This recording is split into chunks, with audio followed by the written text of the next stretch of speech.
Now, the first question I'm asking Dan Dakich as we welcome you back to Mohawk Honda, we're Route 50 in Glenville on location, is did he ever make his way to beautiful Saratoga for the running of the Saratoga? Right. Because he was supposed to. We were going to get him a front row table. Dan Dakich, good morning, ESPN college basketball analyst. How are you? I'm good. I'm a fraud. I never made it. I suck. There you go. All in a nutshell right there. I do. I'm horrible. Bad human being. Just ridiculous. I have no, I would love to, though, but I get tied up with stuff. Too busy. Next thing you know, summer's over, and I'm, driving around the country trying to not be an idiot in college hoops. So, yeah. Well, here's the good thing, Dan. You know how everything goes by in a hurry? It'll be July, late July before you know it, and the track season will be back in full swing. So you can take a rain check and hit us up again this summer for sure. Dan Dakich is with us. I think I told you I made 8,200 on the Derby this year. I never made that kind of, green before. And then all of a sudden, I went down. I knew we won, and I bought a horse. So I'm an owner of 2 horses. So I went. The guy who owns it, he's like, "Hey man, here's what to bet." So I bet it. Next thing you know, I knew we'd won a bunch. I drove downtown to the OTB, cashed it in. The lady's like, "Hey, you got to sign these tax forms," and I had $63. $6,300 in my pocket after 82. And then just as it would have, I bought my brother, who was a half investor, I bought him a beer and his wife, and then some dudes wanted to fight me. And I got like $6,300 in my pocket. I'm like, man, some college kids are giving me hell.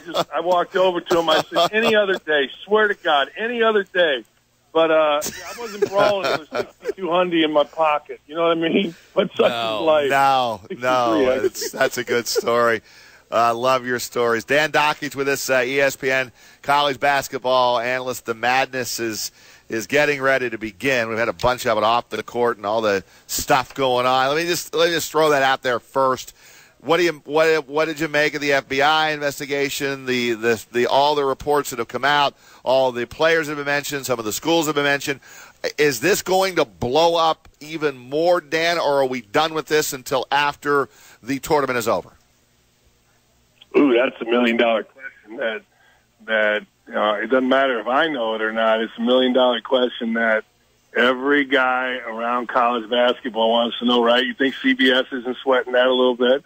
I have no idea. I honestly can't tell you. I would love to have an idea. I would love to say this is exactly what's going to happen, but I don't think anybody knows. I don't think there is a soul out there that can tell you for sure, because let's be honest, Yahoo came out with it, and what's really going on here, and I just had a conversation with one of the reporters who's all over this, not the Yahoo guys, and he said, look, Dan, he said, everybody's leaking.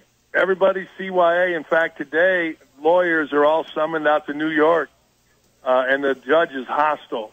The judge is hostile with everybody, and the guy, Dawkins, I forget his first, Christian Dawkins, his lawyer's hostile because they want to know how all these documents are getting leaked. So this is a complete and utter mess, and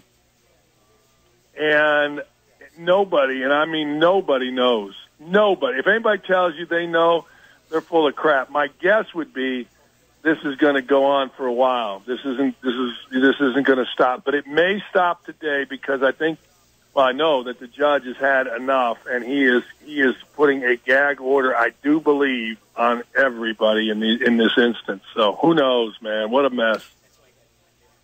Dan, I don't know if this is a solution or not, but I'd love to get your take on it. Roger Weiland and Chris Honorado live from Mohawk Honda here on Big Board Sports, joined by Dan Dakich, ESPN college basketball analyst. If we were to open this thing up and allow high school students who graduate sign with agents and make some money somehow, I'm not even going to propose exactly how, but if we were to do that, open up that Pandora's box, would it solve our current problems with the NCAA and agents and brands like Adidas?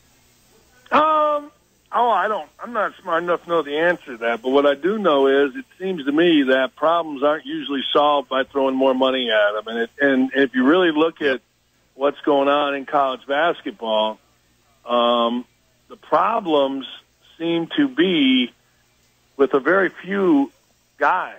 Like, how many guys are named in that report? 15 or 20? How many guys of those are one and dones? How many guys are really affected by agents? So what you're doing then, and again, I could be wrong about this, and I'll listen to the other side. What you're doing then is you're going and acquiescing to the lowest common denominator. Like I hear people say all the time, well, these players make schools money. Well, Marvin Bagley isn't going to make Duke any money. TV contracts are signed.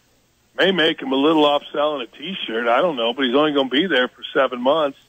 What the hell is he making Duke? You know, the gym's been sold out from when Marvin Bagley or Wendell Carter were were before they were born. So what are they exactly making? What Dennis Smith exactly make North Carolina State? So I don't know. I think there's a very, very small portion of guys that any of this stuff affects. Like, people think that all of a sudden, if you can use your likeness, you're going to go out to a car dealership, right?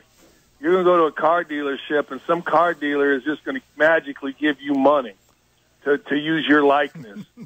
If I was a car dealership, I'd say, are you out of your mind? I don't know. There's the last person I would ever bet on, and I have a 23-year-old son. Last person I would ever bet on to represent me is an 18 to 22-year-old. They don't know what the hell they're going to do tonight. You know, we got a generation of kids that are eating Tide Pods, for crying out loud. And we're going to say, all right, I'm going to trust my business's reputation to you? Okay. Why? Because you can throw a ball through a hoop? I'm not doing it. So, look, I get that people want all this reform. My thing is simple. Make the punishment fit the crime. If you're Rick Pitino, all right, you got fired, but I take it farther. You are banned from ever coaching NCAA basketball again. Hey, you can go sue me. Good. Hope you do. I'm not restricting your trade. You're a coach, right? There are a lot of places you can go coach. You can go coach the NBA. You can go coach NAI. You can go coach Division II. You can go coach Division III. Hell, Larry Brown, who cheated everywhere he was, used to always wax philosophical, saying, well, I always want to be a high school coach. No, he didn't. That's full of crap. He always wanted to make as much money as he could so he could live in Malibu where he does. So these guys are all full of crap. That's right. High school doesn't pay. Make the punishment fit the crime. You think that Archie Miller, with his personality at Indiana, could make $3 million doing anything else? Hell no. So Archie doesn't cheat, but my point is, these guys all cheat. You think Sean Miller could make that? Hell no. So Sean Miller knows that, hey, I got to get great players to keep this lifestyle. What's the worst thing that happens if I get caught? What? NCAA comes in? So what? But unfortunately for him, he didn't know that it was going to be the FBI. Make the punishment fit the crime. Ban these guys. Ban them. Don't let them come back to college basketball, ever. And that includes the assistants. Telling you, the only way, and every coach that I've talked to, whether it's football coaches, Urban Meyer, or whoever, they all say the same thing. You're right. That's the only way. So whatever. I don't know. That's crazy. It is crazy, and I'd much rather tie it, and we'll end it with this because I want to get your take with the on-the-court stuff, the madness getting ready, the stuff that we enjoy covering and we enjoy watching, and Joe watched Miami last night with a buzzer beater. Gets me fired up for what lies ahead. Give me your team now that you would say maybe a little bit above the rest among the top upper echelon teams as we get set for the start of the NCAA tournament. I'm going to stick with Villanova. I just think that they're playing well. I know they've lost a game or two here, but I think they're getting healthy, and I think they're playing well. I've watched Michigan State, and the sexy pick is going to be Michigan State. All us smart guys are going to say Michigan State. Well, Michigan State was down 27 in Northwestern. Michigan State was down 13 at half. Michigan State, when they played somebody that came at them, lost by 16 to Ohio State. I like Michigan State. I think they're a Final Four team. But I don't necessarily think that Michigan State sticks out above the rest. And the truth of the matter is I'm not sure Michigan State thinks that they stick out above the rest. I like Virginia. The only thing about Virginia you know what? When you play games in the 60s, that brings everybody into play. I say it every year. You know, teams like Virginia, if they can't get into the mid-70s, they open themselves up. Let's put it this way. They open themselves up to getting beat.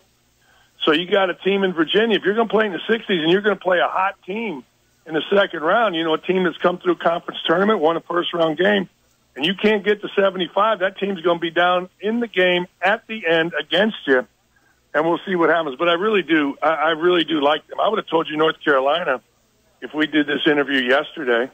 I thought they were playing really well, but Miami just went right in there and competed like crazy. So I thought that was great. I do like Duke, although I did their game the other day and they lost, but I do kind of like them. I do think that they have enough talent, certainly.